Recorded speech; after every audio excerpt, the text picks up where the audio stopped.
last leg of our ARC rally takes us from Cape May, New Jersey, through the Maryland and Delaware Canal, and back home to Social Security Statement's port of the Inner Harbor in Baltimore.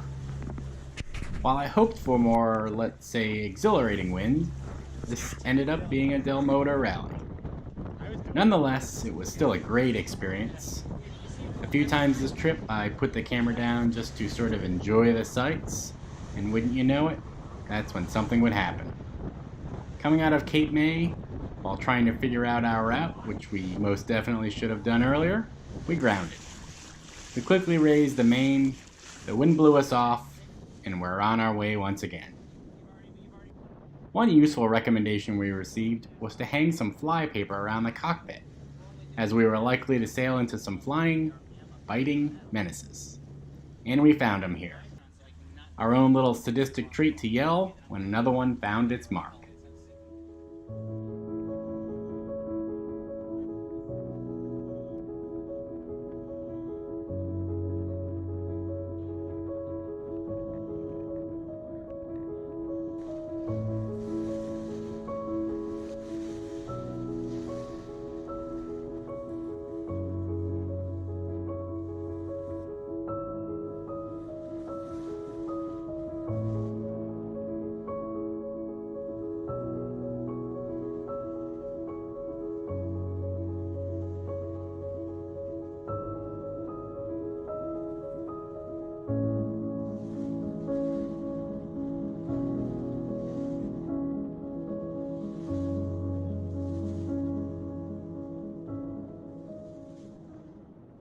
The channel we navigated through wasn't that wide, and even though our length of approximately 47 feet seemed rather large, it didn't compare to some of the other vessels we came across out here.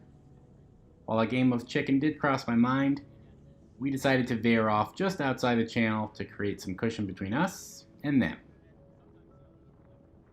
Watching two of them approach in the same channel was kind of interesting. I was wondering if the captains held their arms out as if to give each other a brief high five as they passed.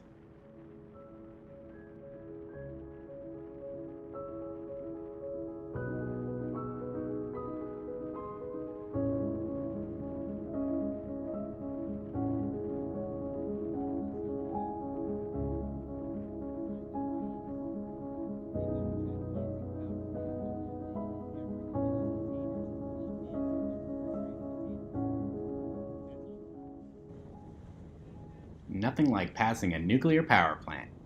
Looking through our binoculars, you also notice you're not the only one who's got a pair, and someone over there is looking at you too.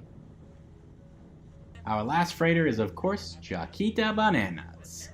I got a little overwhelmed thinking we could hail them on the radio for some free bananas, then realized I'm allergic to fruit. Bummer. As it passes beyond us, the canal entrance opens up into view, and we begin our preparations for a casual, albeit under motor, transition. My first foray into navigating through this canal, and looking forward to the bridges, the architect, and the scenery.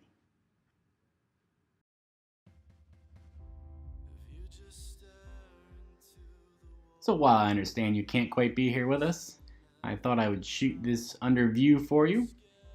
If you lower the lights, squint your eyes, and have someone blow into your face, spit optional of course, you'll feel as if you're passing under it with us.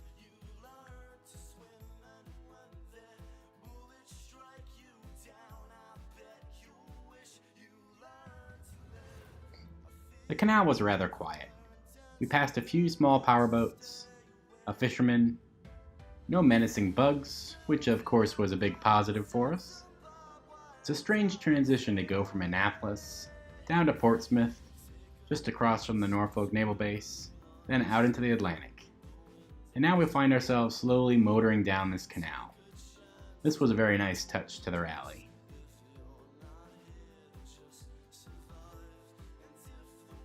This fisherman kept up with us for quite some time.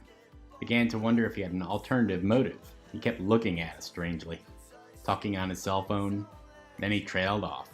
Here I am thinking I was going to get my first pirate encounter on the high seas. While we're out here on, for lack of a better word, a pleasure cruise, this tugboat passed us.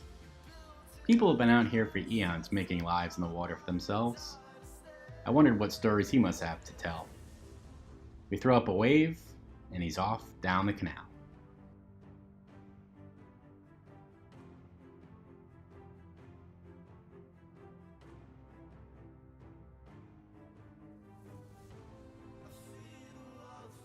We also encountered this out-of-the-way marina, tucked into a small cove in the canal.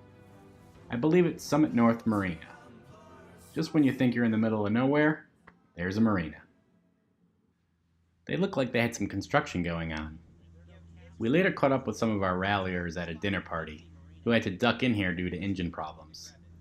Guess it's better to have a marina in the middle of nowhere than wished you did. Besides the occasional powerboat, this was the only other sailboat we passed along the entire canal, almost as if we had the canal to ourselves.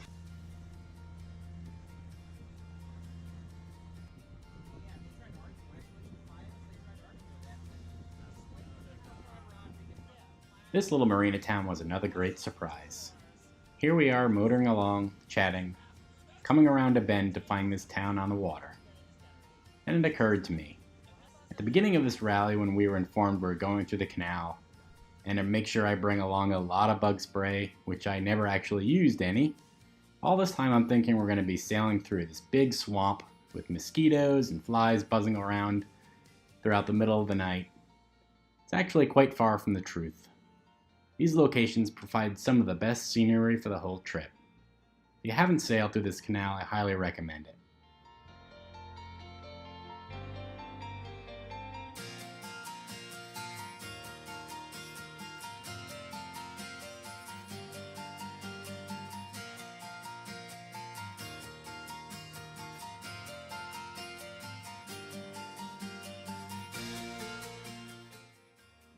The sunsets were amazing, and as darkness overtook us and we exited the canal going into the Maryland side, we were hit with a really nice evening storm.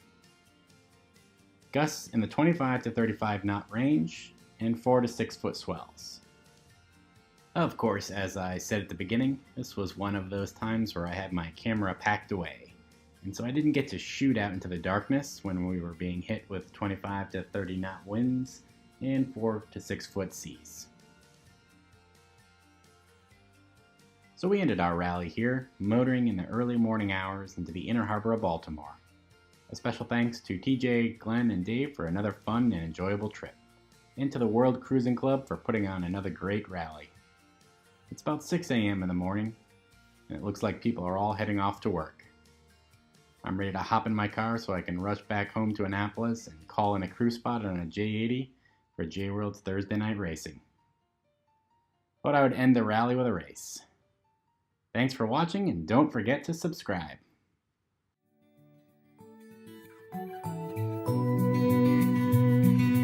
If I had 1,000 tongues, I would sing with everyone. Voices like a mountain song, sing you all my